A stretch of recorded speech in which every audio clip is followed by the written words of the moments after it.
So we continue with the gonadotropin agonist, जिसमें जो सबसे अहम है वो लियोप्रोलाइड है। जो लियोप्रोलाइड मैंने आपको बताया था, ये प्रोस्टेट कैंसर, जो वो दूध का कैंसर होता है, प्रोस्टेट हाइपरट्रॉफी, एंड्रोमेट्रियोसिस और फेब्राइड्स के लिए भी यूज़ किया जा सकता है।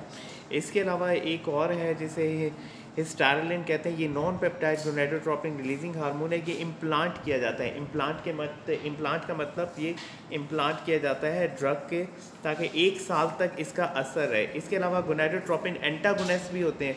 जब ये ज़्यादा चीज़ें एक्ट करने जाएँ तो हम एंटागोनिस्ट यानी उन्हीं को ही रोकते हैं। तो ये प्योर एंटागोनिस्ट हैं, उसमें मेनली सेट्रोरेक्लिक्स है और गिनीरेलिक्स है।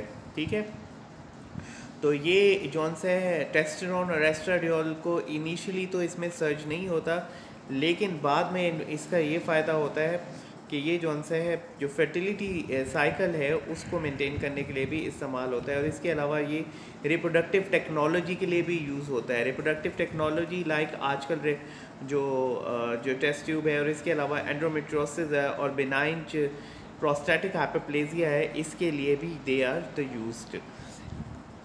इसके अलावा जो प्रोलैक्टिन रिलीजिंग फैक्टर्स हैं एंड प्रोलैक्टिन इनहिबिटिंग फैक्टर है, एक रिलीजिंग जो रिलीज़ करवाते हैं, इनहिबिटिंग जो इनहिबिट करवाते हैं, इसकी भी ड्रग्स हैं। सेवरल पेप्टाइड्स हैं, इनमें थायरोट्रोपिन रिलीजिंग हार्मोन है जो कि प्रोलैक्टिन को सिंथेसाइज भी करता है। जो ड्रग जो इसकी डोपामिनर्जिक जो कोई भी ड्रग जो CNS में हमारे जो डोपामिनर्जिक जो न्यूरॉन्स हैं जिन्हें D1 और D2 और D3 टाइप होते हैं, इनकी एक्टिविटी को डिक्रीज़ करेगा, तो वो जौन सा है प्रोलैक्टिन को इंक्रीज़ करेगा। ठीक है, तो डोपामिन एंटागोनिस्ट और प्रोलैक्टिन, तो इसमें जो हमारे सबसे ज़्यादा हैं वो ये हैं एंटीसाइकोटिक ड्रग्स हैं। क्लोप्रामाज़िन सिमिटिल के नाम पे आती है, हैलोपेराडोल है, एंटी डिप्रेसेंट है, इमीपैरामीन है, ये भी आजकल यूज़, और एंटी एग्जाइटी है, डायज़ेपाम, इसका इंजेक्शन वगैरह भी मिलता है।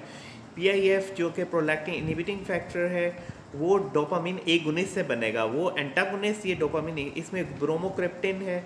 जो ब्रोमोक्रिप्टिन है ये हाइपर, जब प्रोलैक्टिन बहुत ज़्यादा सिक्रीट हो तब हम ये देते हैं। ये एक one of the cause female में इनफर्टिलिटी का भी ये ब्रोमोक्रिप्टिन जो अंश है हम इसलिए यूज़ करते हैं क्योंकि प्रोलैक्टिन हार्मोन बहुत ज़्यादा हो जाता है। इसके अलावा कार्बेनोगोलिन है, ये भी D2 रिसेप्टर्स है, ये भी बहुत इफेक्टिव है। ठीक है, इसके अलावा कोर्टिकोट्रोपिन रिलीजिंग हार्मोन है। जो कोर्टिकोट्रोपिन रिलीजिंग हार्मोन, इसमें 41 अमाइनो एसिड पेप्टाइड होता है, ये भी हाइपोथैलेमस से ही सिक्रीट होता है और गट से भी होता है। ठीक है, तो ये ACTH जो एड्रीनोकोर्टिकोट्रोपिन हार्मोन है जो कि हमारा एक्ट करता है किडनी के ऊपर, ये उसको स्टिमुलेट करता है और फिर वो जाके मेम्ब्रेन रिसेप्टर पे लगता है। ठीक है, इसके अलावा जो कोर्टिकोलिन है वो यूज़ किया जाता है पिट्यूटरी को, मतलब पिट्यूटरी सिक्रेशंस को, जो ACTH प्रोडक्शन है, और जो हाइपोथैलेमस हाइपोफिजियल डिजीज़, तो इनमें between the pituitary and ectopic sources, यानी फर्स्ट क्या है, एक ACTH कहीं और से प्रोड्यूस हो रहा है, पिट्यूटरी से नहीं प्रोड्यूस हो रहा, तो इसको डिफ्रेंशिएट करने के लिए ये यूज़ होता है। इसके अलावा थायरोट्रोपिन रिलीजिंग हार्मोन है, ये भी हाइपोथैलेमस में ही पाया जाता है, ये भी मेम्ब्रेन रिसेप्टर्स में जाके और स्टिमुलेट TSH को करता है जो कि हमारे थायराइड ग्लैंड को करता है। ये अब इतना अवेलेबल नहीं है।